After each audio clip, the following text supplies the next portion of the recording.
Hi everyone, this is Steve from OpenBOM, and let's take a look at building a bill of material and a catalog from a data set that I just got from a colleague.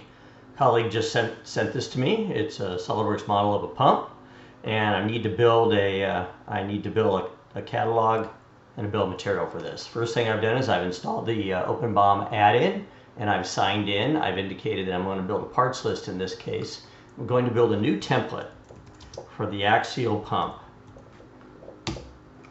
The template's going to tell me what information I want to use in my bill of materials and in my catalog. I'm going to pull out a few things that I don't really recognize. These are properties that the files came with. Since I don't see part number, I'm going to add that. So I certainly want to have part number in there. Every bill of material needs to have part number. I'm going to put that right at the top so it's on the left side. I'm going to save that.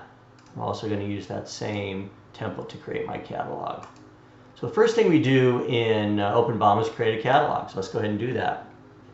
Catalog is an item master. It's a list of all the parts in my designs, regardless of product structure, and it has all the information about those parts that can be used in the BOM I'm going to create or in other BOMs. And I'm going to take this opportunity right now to add a property in my catalog or item master called cost.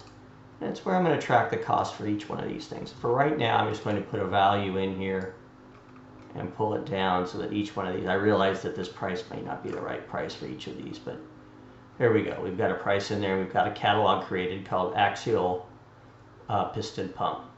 Okay, let's go back to SolidWorks. I'm ready to create a bill of material. I'm just going to tap the Create Bill of Material button.